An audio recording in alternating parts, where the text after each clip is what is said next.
Tu mets un fer à cheval dessus, puis s'il flotte, ça veut dire qu'il est assez fort. Et c'est un café de cobaye. Ouais. Salut tout le monde. On a la chance aujourd'hui de parler avec Patrice, qui est un doctorant en histoire. Alors la première question, c'est juste, est-ce que tu peux nous parler un peu de ta thèse et c'est quoi ta thèse? D'abord, c'est une thèse en histoire, justement, parce que c'est quelque chose qui... L'histoire m'a toujours intéressé. Et quand j'étais à la maîtrise, j'aurais aimé faire un doctorat à l'époque. Mais j'avais la fâcheuse habitude de vouloir manger 3 fois par jour. Et comme je n'avais pas de soutien financier pour étudier, moi je venais d'une famille de 11 enfants. Et j'étais un des plus vieux, donc mes parents s'occupaient des plus jeunes, c'était normal. Et donc j'ai dû abandonner l'idée de faire un doctorat à l'époque. Mais pour des raisons professionnelles, j'ai été associé de l'Université Laval dans les dernières années. Et ça m'a redonné le goût de replonger dans le monde académique. Et puis ensuite, je me suis dit, bon, dans la mesure où j'ai la capacité de le faire, ce serait bien d'essayer de faire un doctorat sur quelque chose qui m'intéresse. Si je dois consacrer autant d'énergie à une activité, il faut que ce soit quelque chose qui m'intéresse, un sujet qui m'intéresse. Et la question, il y avait plusieurs sujets qui m'intéressaient effectivement, mais la question des patriotes de 1837-38, je m'étais toujours posé la question de savoir pourquoi les États-Unis ont été si peu coopératifs, pour ne pas dire autre chose, vis-à-vis de la rébellion des Patriotes, autant de celle du Bas-Canada que du Haut-Canada. Et si j'avais à résumer ma thèse en quelques mots, ce serait pourquoi le Texas et pas le Bas-Canada et le Haut-Canada. Donc pourquoi le Texas et pas les Canada. Donc c'est quelques mots, mais en 1835-1836, il y a eu une rébellion au Texas, une révolte en fait, une révolution. Ils se sont séparés du Mexique. Et les États-Unis, à l'époque, ont fait plein de clins d'œil, ont aidé, ont laissé passer des armes, des individus pour alimenter la révolution au Texas et éventuellement défaire le Mexique. Alors que la même administration, le président avait changé, mais c'était le même cabinet, sauf 1 ou 2 personnes. En 1937-38, ils ont non seulement fermé la porte aux patriotes du Bas-Canada et du Haut-Canada. Donc le Bas-Canada, c'est essentiellement le Québec, le Haut-Canada, c'est à peu près l'Ontario. Et non seulement ils ont fermé la porte, mais ils ont aidé les Britanniques à nous écraser, donc à écraser les patriotes. Et je me disais, je n'arrivais pas à comprendre pourquoi.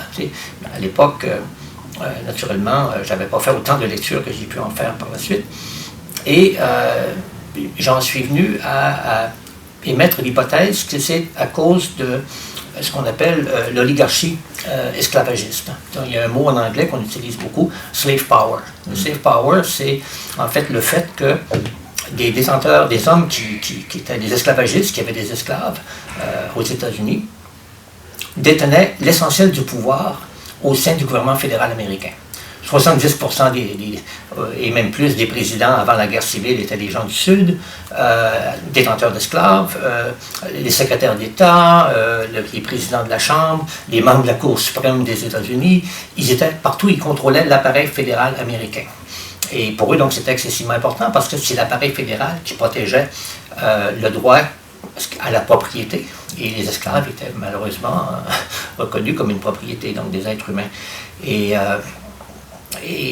Mais c'est quelque chose qui n'est pas nécessairement facile à prouver. Parce que eux, la raison qu'ils ont aidé le Texas, vous savez tous que le Texas est l'État américain le plus large après l'Alaska. Et la raison est très simple, c'est qu'à l'origine, leur plan, c'était d'effectivement faire une révolution au Texas et de redécouper le Texas en 4 ou 5 États esclavagistes supplémentaires qui auraient donné du pouvoir aux États esclavagistes dans le Sénat américain. Et c'est au niveau du Sénat que pour eux, ils pouvaient encore réussir ou espérer bloquer une tentative d'abolir l'esclavage. Alors, donc, 5 États supplémentaires, ça aurait voulu dire 10 sénateurs supplémentaires pour les détenteurs d'esclaves. Donc, ils ont... c'est ce qu'ils avaient derrière l'esprit. Et alors que nous, en 1937-1938, pour le Haut-Canada et le Bas-Canada, l'esclavage avait été aboli dans l'Empire britannique depuis 1833. Puis même si ça avait été aboli en 1833, ça faisait longtemps qu'il n'y avait plus d'esclaves au Canada. Peut-être les derniers étaient vers la fin du 18e siècle. Alors, disons, et parmi les gens qui ont fait l'insurrection ici, ou la rébellion, il y en a plusieurs qui voulaient qu'on se joigne aux États-Unis. C'était pas un sentiment unanime, mais il y en avait beaucoup qui souhaitaient ça. Et si nous, on s'était joints aux États-Unis, ben, on ne se serait pas joint comme État esclavagiste, on se serait joint comme État libre. Alors, eux, ils ne voulaient pas voir des gens qui auraient nui à leur pouvoir politique au sein du Sénat entrer dans l'Union. Donc, essentiellement, et comme ils contrôlaient le gouvernement fédéral américain, ils étaient capables de bloquer toute aide qui aurait pu être donnée, et ils l'ont fait avec beaucoup, beaucoup de zèle, si je puis dire. Et puis, ce qui fait que finalement, on est dans une situation où les patriotes n'ont jamais réussi à monter des opérations militaires d'envergure, parce que le gouvernement américain avait dépêché les forces armées près de la frontière pour bloquer toute incursion. Ils n'ont pas réussi à tout bloquer parce que la frontière est trop difficile à contrôler, mais pour l'essentiel, ils avaient des espions, ils avaient de l'information, donc ils pouvaient toujours intervenir à temps pour empêcher que des mouvements, que des révoltes puissent avoir du succès. Ok, très cool, ça regroupe plein de choses historiques qui sont super intéressantes comme l'esclavage et comment ça marche tout ensemble. Je me demande, est-ce qu'il y avait eu des négociations directes entre les patriotes et le gouvernement des États-Unis, ou est-ce que c'était juste comme une façon indirecte où qu'ils savaient qu'il n'y avait pas de support qui venait des États-Unis? Ouais. En fait, c'est une très bonne question. Il n'y avait pas de négociation, il n'y avait pas d'entente, mais les gens pensaient, parce que les patriotes, William Lyon Mackenzie au Haut-Canada, Louis-Joseph Papineau et d'autres au Bas-Canada, eux voulaient essentiellement créer une république ici. Une république, en fait, il y avait même une république à 2 étoiles qui aurait pu être le Haut-Canada et le Bas-Canada, qui auraient été des républiques, je dirais, presque jumelles. Mais eux s'imaginaient, ils avaient tellement une vision idéalisée des États-Unis, qu'ils s'imaginaient qu'à partir du moment où on disait, nous, on veut établir une république, comme les gens au Texas avaient dit 2 années auparavant, à partir du moment où on disait qu'on était républicain, ils ont pensé que, comme pour le Texas, automatiquement les États-Unis allaient les aider. Mais les Américains, ils ont d'abord regardé, puis c'est pas d'hier, je pense que c'est Napoléon qui disait que les États n'ont pas d'amis, ils ont seulement des intérêts. Okay? Et dans l'intérêt des États-Unis, ce n'était pas de combattre la Grande-Bretagne. D'abord, la Grande-Bretagne était la première puissance militaire du monde, et de loin. À l'époque, les États-Unis n'avaient pratiquement pas de marine. Ils avaient des forces armées très très puissantes. Ils avaient vaincu Napoléon deux décennies auparavant, et ils étaient partout dans le monde. C'est un peu comme les États-Unis aujourd'hui. Ils jouaient à peu près le même rôle que les États-Unis font maintenant. Et alors qu'ils se sont dit, on ne peut pas militairement se mesurer à eux, d'autant plus que l'armée américaine, essentiellement, à l'époque, servait à contrer les Indiens Séminoles en Floride, qui eux aussi se faisaient voler leurs terres, s'étaient soulevés, et le 3/4 de l'armée américaine était là. Donc ils n'avaient personne presque pour combattre la Grande-Bretagne. L'autre facteur qui jouait pour les États-Unis, c'est le commerce. Le gros du commerce américain était avec la Grande-Bretagne, et le gros des investissements étrangers aux États-Unis était aussi des investissements britanniques. Donc à partir du moment où les Britanniques disaient on ferme le robinet, ben, ça aurait pu créer naturellement un désastre économique pour les États-Unis. Donc je pense que ces facteurs-là, l'esclavagisme et les intérêts économiques et les intérêts géopolitiques, expliquent grosso modo pourquoi les Américains ont été aussi, non seulement froids, mais je dirais même aussi hostiles à la cause des patriotes des Canada. Wow, ok, ouais, c'est super intéressant.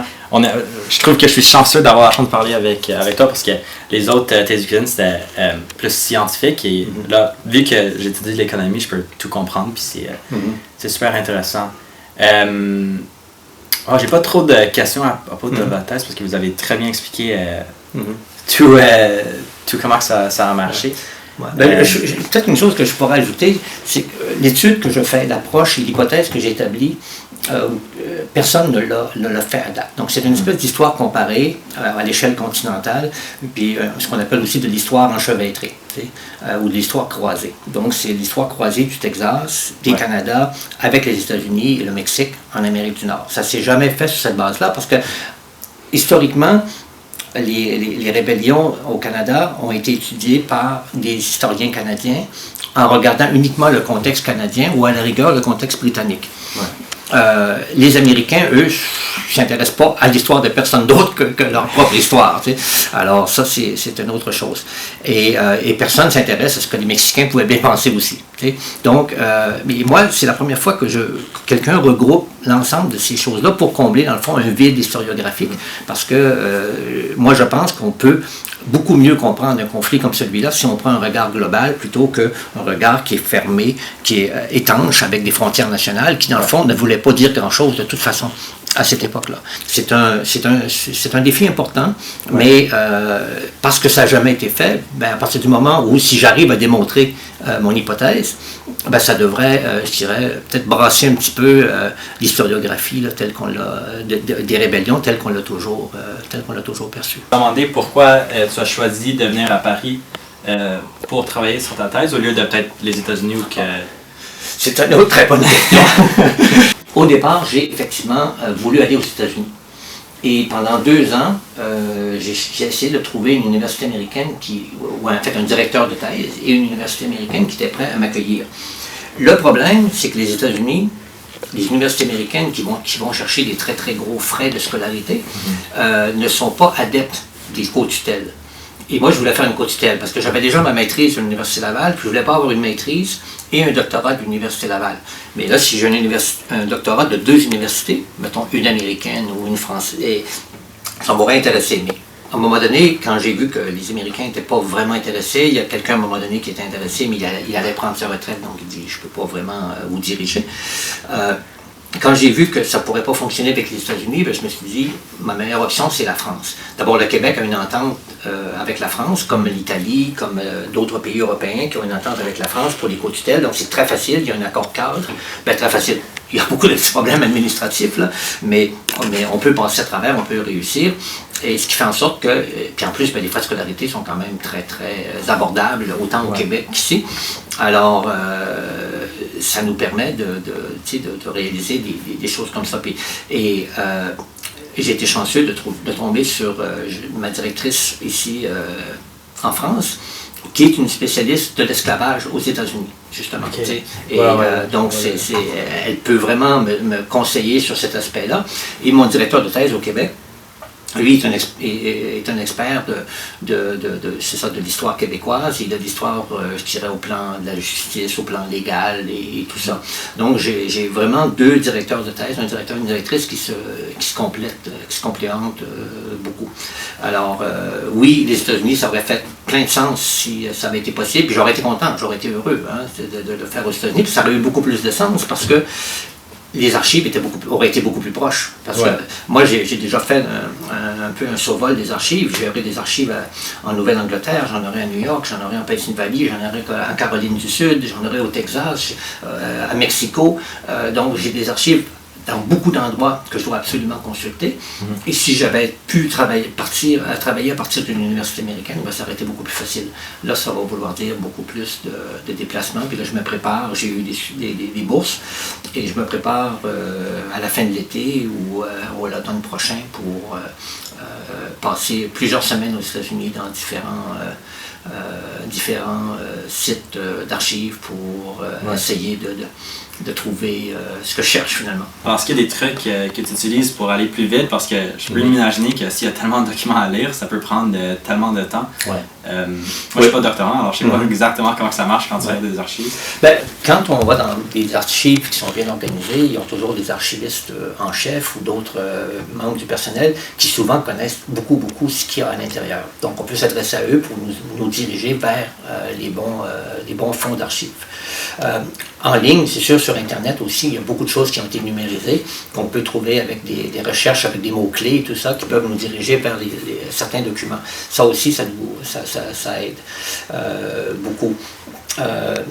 Il y a aussi à un moment donné, c'est sûr que j'aurais voulu, moi, étudier une beaucoup plus longue période, mais je suis obligé de me limiter à 35, qui était le début de la Révolution de Texas, et fin 38, début 39, qui était la fin de la, de la rébellion dans les Canada. Mais même là, ça fait quand même 4 années. T'sais. C'est sûr qu'à ce moment-là, si je lis par exemple la correspondance du président Polk, qui lui a été président plus tard, mais il était président de la Chambre des représentants pendant les événements chez nous, ses papiers à lui, je crois, au Congrès, il y a comme 25 000 pièces. Je ne peux pas lire les 25 000, mais si je me limite à 4 ans, il y en aura peut-être quelques milliers seulement, peut-être 3 000 4 000 ou quelque chose comme ça. Alors, je pense que de cette façon-là, ça peut être gérable. Mais dans d'autres cas, il y a certains historiens, je ne sais pas si j'aurai besoin, c'est qu'ils vont faire un genre d'échantillonnage. Ils vont dire, je ne peux pas tout voir, donc je vais... Par exemple, sur une période de X années, je vais me concentrer sur 3 mois de cette année-là, 3 mois de l'autre année, etc., pour faire un genre d'échantillonnage. Mais c'est sûr que tu peux manquer des choses intéressantes dans une approche comme ça. Mais parfois, c'est la seule chose qui est possible de faire, parce que c'est... je dirais que l'avantage aujourd'hui de l'Internet, c'est qu'on a énormément plus de documents avec lesquels travailler, mais le danger, c'est d'être inondé. Et, puis moi, je me rappelle, vous autres, vous êtes trop jeunes pour vous rappeler ça, mais quand j'ai fait ma thèse de maîtrise, à l'époque, toutes mes notes étaient prises sur des fiches en carton, à peu près de cette grandeur-là, toutes classées par différentes choses. J'avais des boîtes, un peu comme... et je mettais mes fiches comme ça, et c'est comme ça que j'ai pu faire ma thèse de maîtrise. Puis quand on allait à la bibliothèque, on avait un genre de Rolodex. On ouvrait un tiroir, il pouvait y avoir des centaines de fiches là-dedans en ordre alphabétique, et là, on essayait de trouver avec ça, soit par le nom d'un auteur ou par les titres, les sujets, des ouvrages qui étaient disponibles à la bibliothèque. On ne pouvait pas aller en Internet chercher des choses partout à travers le monde comme je peux le faire aujourd'hui. Alors peut-être on pourrait parler aussi de votre parcours que vous avez fait avant de devenir doctorant. C'était quoi un peu la vie professionnelle que tu avais, puis comment est-ce que... C'était quoi un peu la décision? Je sais que tu avais parlé que tu vas toujours être doctorant en histoire, mais peut-être tu pourrais parler un peu de comment ça s'est matérialisé, comment tu as vraiment décidé de changer pour aller dans cet endroit. Disons que la raison, pour répondre au dernier aspect de la question, la raison que je l'ai fait, c'est que je me dis, je ne voulais pas avoir des regrets plus tard. Me dire, j'aurais dû. C'est sûr que je paye un prix financier important pour ça, parce qu'en prenant une retraite anticipée, disons que je renonce à des salaires qui étaient intéressants. Moi, j'étais de niveau sous-ministre, donc c'était quand même un bon... Mais je me dis, je ne veux pas avoir de regrets. Au terme de ma vie. Puis c'est peut-être une leçon que je dirais à tous les jeunes qui étudient aujourd'hui, allez jusqu'au bout si vous êtes capable. Profitez-en parce que c'est une belle occasion. Moi, je m'étais toujours intéressé justement aux affaires, à l'histoire, aux affaires internationales, à la politique internationale. Donc, j'ai essentiellement fait ma carrière dans ce domaine-là. Donc, j'ai commencé dans le secteur privé avec la division internationale de la Chambre de commerce du Canada, où on faisait essentiellement des missions commerciales à l'étranger. Ensuite, je suis rentré au gouvernement du Québec, dans les bureaux du Québec au Canada. Donc, c'est une forme de diplomatie aussi, mais à l'échelle canadienne pour le Québec. Et j'ai été aussi à l'Organisation internationale de la francophonie. J'ai été conseiller diplomatique du premier ministre du Québec. J'ai été conseiller, chef de cabinet adjoint de Gilles Duceppe au Parlement à Ottawa. Ensuite, j'ai été nommé délégué du Québec en Chine. Donc, j'ai passé 3 années en Chine comme diplomate. Et je suis revenu au pays, j'ai retravaillé en francophonie un peu. Et là, je suis retourné en Chine pendant 5 ans pour représenter la Caisse des dépôts et placements du Québec là-bas. Et quand je suis revenu comme sous-ministre adjoint de Mme Marois, quand elle était première ministre. Et ça n'a pas duré très longtemps. Et disons qu'après l'élection, il y a toujours des fois des petits règlements de compte politiques. Alors, le nouveau gouvernement m'a gentiment invité à faire autre chose. Et c'est là que je me suis ramassé à l'Université Laval comme ce qu'on appelait diplomate en résidence. Donc je travaillais à l'université Je ne donnais pas de cours comme tel, mais je participais à des séminaires, je faisais des conférences, j'organisais des activités, je conseillais les étudiants qui s'intéressaient à faire des thèses de maîtrise ou de doctorat en relations internationales. Et puis, ce qui, comme je disais tout à l'heure, ça m'a vraiment remis dans le bain académique et ça m'a donné le goût de dire, bon, écoute, c'est le moment ou jamais. Si je ne profite pas de l'occasion que j'ai maintenant de le faire, et que j'attends trop longtemps, bon, on ne sait jamais ce que la vie nous réserve. Puis d'ailleurs, je vous disais tout à l'heure, avant qu'on commence, que j'ai eu des problèmes de santé importants la dernière année. Donc, si j'avais été dans l'état de santé où j'étais l'an dernier, il y a 3 ans, j'aurais pas pu commencer mon doctorat. Ça aurait été absolument impossible. Donc, je pense que j'ai arrêté au bon moment. Et je me suis lancé au bon moment pendant que j'avais encore un bon mélange d'énergie et de ressources intellectuelles, parce que souvent les médecins que je rencontrais me disaient que c'était une très très bonne chose, que de rester actif au plan intellectuel, même à mon âge, maintenant j'ai dépassé 60 ans, qu'à partir du moment où on restait actif, c'était la meilleure façon, dans le fond, de ne pas vieillir trop vite. Alors, est-ce qu'on fait les questions rapides? Ok, je les ai préparées. Ok, alors, question 1. Quel est ton mets préféré? La tourtière, mais la vraie, celle du Saguenay-Lac-Saint-Jean. Si tu pouvais vivre dans n'importe quelle période de l'histoire, tu vivrais quand? Ah, ça c'est une très bonne question, mais je pense que j'aimerais vivre à l'époque justement des rébellions dans les années 1830 au Bas-Canada. Restaurant favori de fast-food? Harvey's. Harvey's, ok. Les hamburgers Harvey's. Ouais. C'est très bon. Il n'y a pas d'Harvey's ici. Non, malheureusement. Quel est le meilleur type de fromage? Moi j'aime bien les fromages suisses et mentales. De Gaulle avait dit que la France était un pays impossible à gouverner parce qu'il y avait 300 sortes de fromages. Alors, il y a tellement de bonnes choses à découvrir de toute façon sur ce plan-là mais disons que si j'ai le goût de manger quelque chose, un bon parmesan, là, c'est gratiné ou quelque chose, c'est toujours bon. Est-ce que tu préfères une journée ensoleillée mais froid ou une journée où il pleut mais il fait chaud? Je préfère ensoleillé mais froid. Ok. Est-ce qu'il y a un fait historique que tu voudrais partager ou un fait historique préféré? C'est sûr que moi, je suis d'une autre génération, donc j'ai vécu la prise de pouvoir par le Parti québécois en 1976, le 15 novembre. Ouais. Et on sentait tellement, parce que c'était un build-up de plusieurs années qui nous avait amenés là et qui amenait l'ensemble des sociétés à travers le monde. Et c'était porteur de tellement d'espoir que c'est très difficile de trouver une situation où on se retrouve comme ça, parce que c'est des choses qui se bâtissent sur plusieurs années. Là, tout à coup arrive un événement, un peu comme en France en 81, quand les socialistes ont été élus, les gens pensaient que le monde allait changer. C'est un peu ce qui est arrivé chez nous quelques années plus tôt aussi. Les gens pensaient que tout allait changer, mais bon, c'est plus difficile à faire qu'à rêver. Ouais. Non, moi, je suis très passionné avec cette période de l'histoire au Québec. C'est quelque chose que j'y pense beaucoup, honnêtement. Parfait, c'était ça les 10 questions. C'était un peu drôle, mais le but c'est d'être vite avec les questions.